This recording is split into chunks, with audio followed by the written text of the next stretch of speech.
Assalamualaikum warahmatullahi wabarakatuh. Yang terhormat Ibu Dr. Tantina Haryati SEMAK dan juga teman-teman sekalian.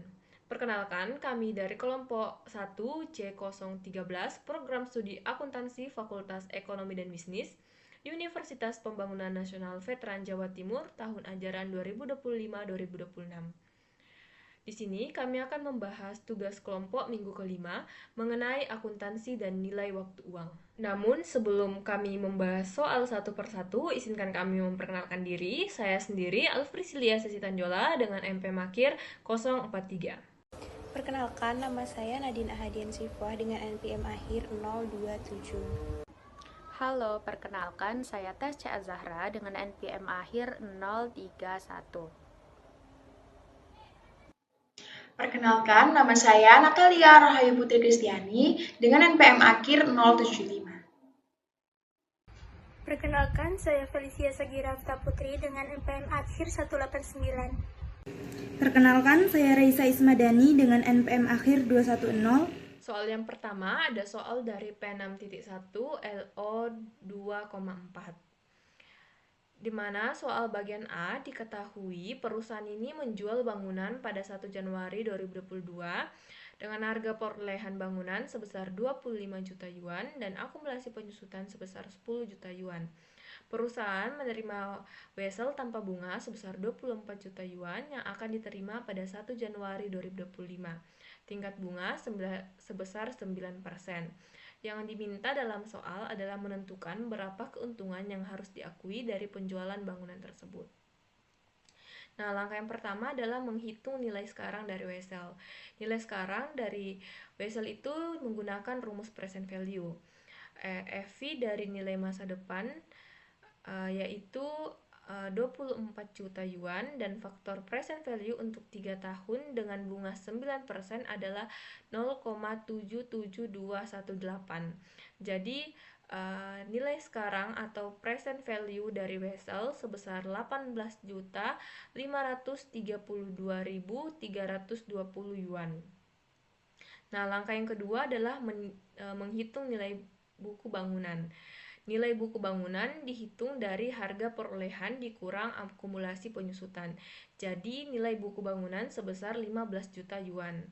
Dan yang terakhir adalah menghitung keuntungan penjualan. Keuntungan diperoleh dari selisih antara nilai wajar yang diterima dengan nilai buku aset.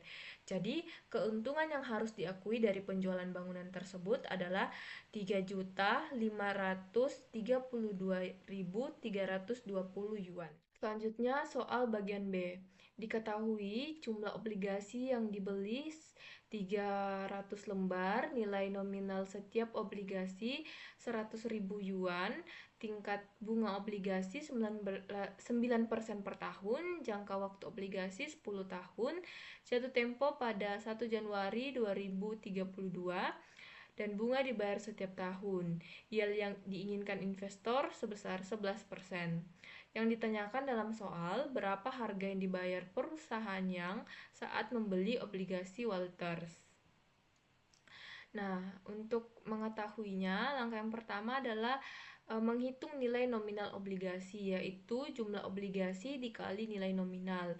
Jadi, nilai nominal seluruh obligasi adalah 30 juta yuan.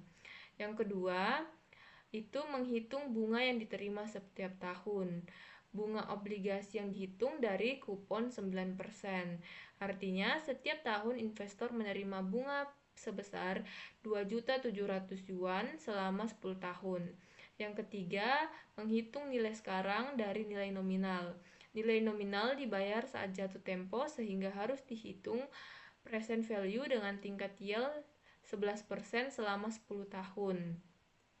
Nilai sekarang dari pembayaran pokok obligasi adalah 10.565.400 yuan. Dan keempat yaitu menghitung nilai sekarang dari bunga tahunan. Bunga diterima setiap tahun sehingga dihitung menggunakan present value anuitas. Nilai sekarang dari seluruh bunga adalah 15.900.921 yuan. Dan yang terakhir adalah menghitung harga obligasi yang dibayar. Harga obligasi sama dengan present value nilai nominal ditambah present value bunga. Jadi harga yang dibayar yang untuk membeli obligasi adalah 26.466.321. Maka hasil nilai nominal obligasi adalah 30 juta yuan, tetapi investor hanya membayar sebesar 26.466.321 yuan. Hal ini terjadi karena yield yang diminta investor 11% lebih tinggi daripada bunga obligasi 9%, sehingga obligasi dijual dengan harga diskon atau lebih rendah dari nilai nominal. Baik, di sini saya akan membahas terkait jawaban dari pertanyaan P6.1 pada bagian C. Nah, diketahui yang LTD membayar dengan cicilan tahun sebesar 400.000 yuan dan membayar pada akhir setiap periode selama 10 tahun berikutnya dengan suku bunga sebesar 8%. Nah, pertanyaannya yaitu berapa yang harus dicatat yang sebagai biaya mesin tersebut. Nah, di sini saya menggunakan rumus present value of an ordinary annuity.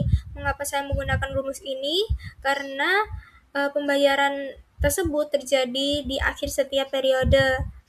Nah, di sini diketahui nilai R-nya yaitu 400.000 yuan, kemudian dikali dengan PV/FMNOI. Untuk mencari hasil dari PV/FMNOI ini yaitu digunakanlah tabel di bawah. Nah, diketahui pada periode 10, lalu interest rate-nya yaitu 8% dengan hasil yaitu 6,710. Nah, sekarang kita kembali lagi dengan rumus sebelumnya, di mana nilai R-nya yaitu 400.000 yuan, lalu dikalikan dengan hasil tabel sebelumnya yaitu 6,710, dan hasil akhirnya adalah 2.684.000 yuan.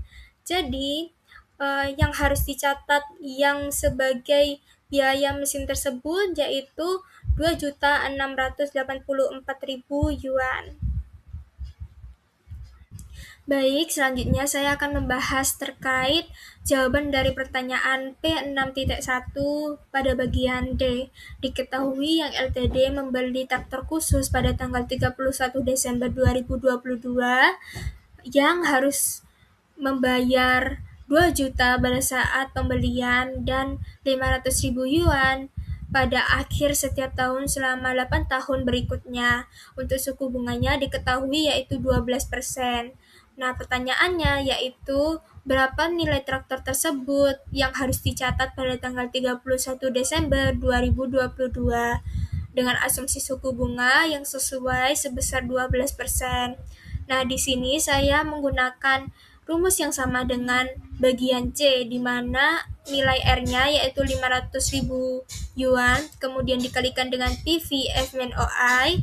Nah, untuk mencari PV/FMNOI, kita menggunakan tabel di bawah, yaitu dengan periodenya adalah 8, kemudian untuk interest rate-nya yaitu 12%. Didapatkanlah hasilnya yaitu 4,968.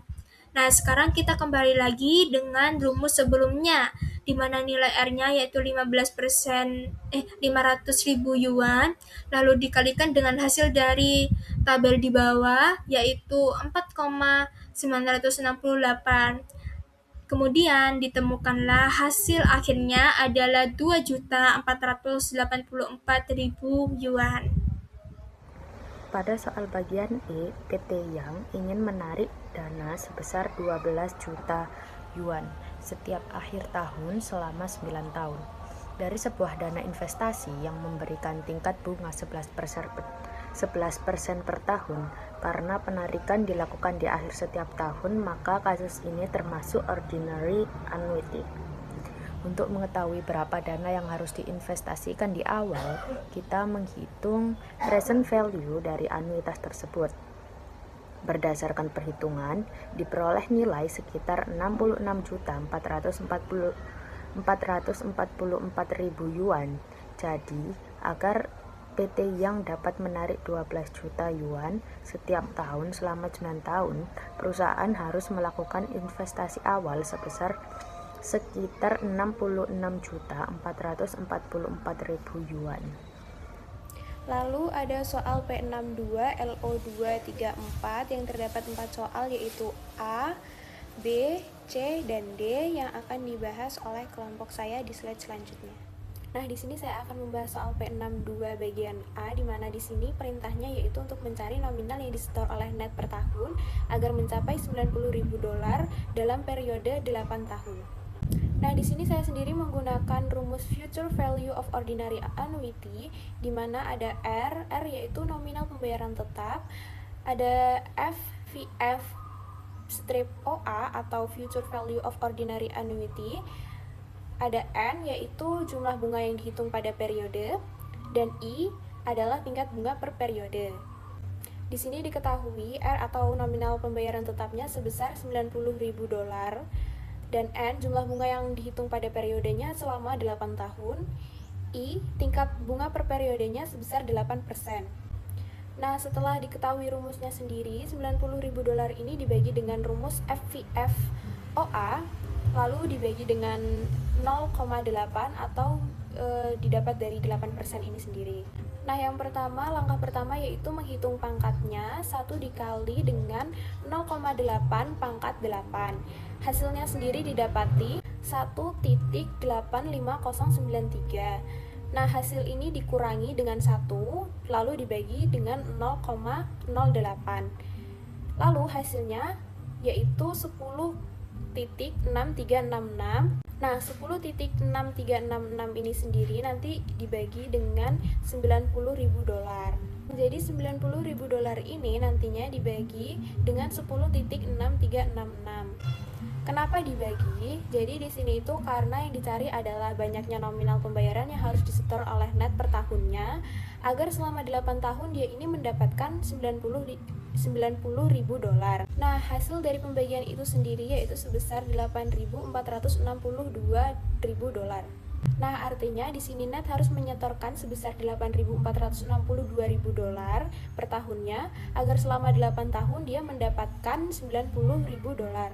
Lalu saya juga akan membahas soal B, di mana mencari nominal yang harus ditabung oleh Robert di setiap tahunnya agar mencapai $500.000. Nah, di sini juga saya menggunakan rumus future value of ordinary annuity, namun saya di sini menggunakan tabel, di mana nominal pembayaran tetapnya yaitu $500.000, tingkat bunga per periodenya 12%, dan jumlah bunga yang dihitung pada periodenya selama 25 tahun.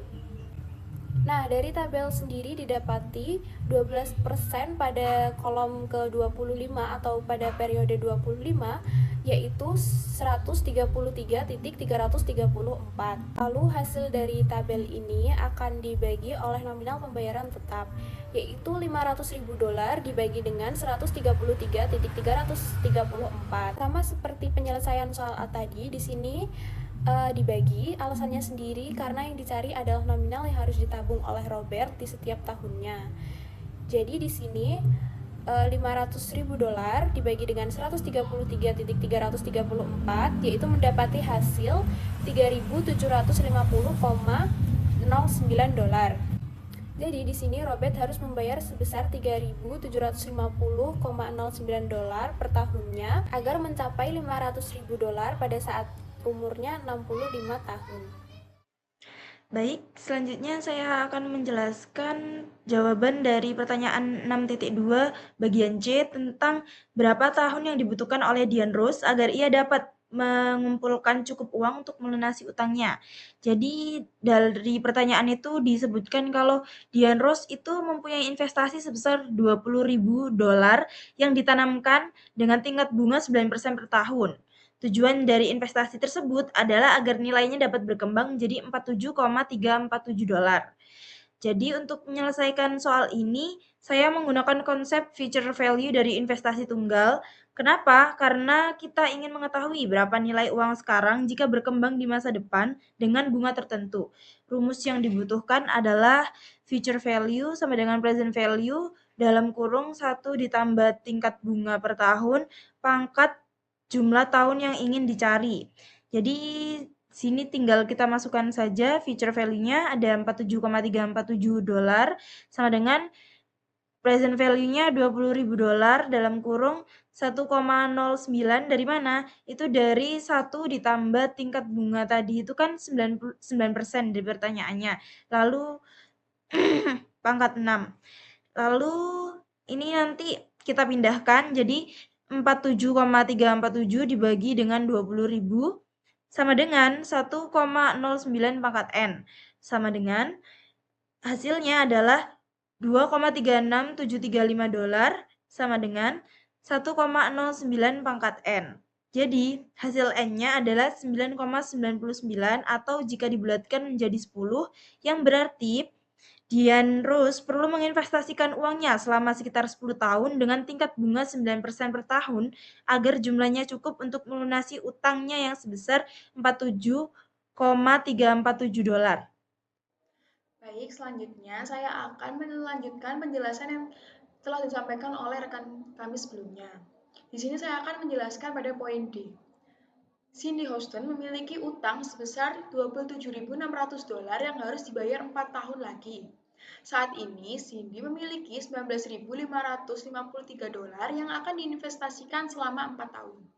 Tujuan dari soal ini adalah untuk mencari tingkat bunga per tahun yang diperlukan agar uang tersebut dapat berkembang menjadi $27.600 dalam 4 tahun. Selanjutnya, untuk menyelesaikannya, kita menggunakan rumus future value dari single sum, yaitu hubungan antara present value, future value, tingkat bunga, dan waktu. Kemudian, setelah menghitung perbandingan antara future value dan present value, diperoleh faktor sebesar 1,41158. Dibulatkan menjadi 14112. Faktor ini kemudian dicocokkan dengan tabel future value of 1 untuk 4 tahun. Dan nilai yang paling mendekati berada pada tingkat bunga 9%. Jadi, Cindy Houston perlu memperoleh bunga sekitar 9% per tahun agar investasinya itu cukup untuk melunasi utang. Sekian presentasi dari kami kelompok 1 kelas J013 mengenai tugas mata kuliah akuntansi keuangan menengah 1 yang dapat kami sampaikan. Semoga penjelasan yang telah kami berikan dapat membantu untuk memahami materi dan soal agar lebih jelas. Apabila masih ada kekurangan dalam penyampaian maupun isinya, kelompok kami sangat terbuka terhadap saran dan masukan yang membangun. Mohon maaf atas salah kata dan perbuatan, baik disengaja maupun tidak disengaja. Terima kasih atas waktunya. Wassalamualaikum warahmatullahi wabarakatuh.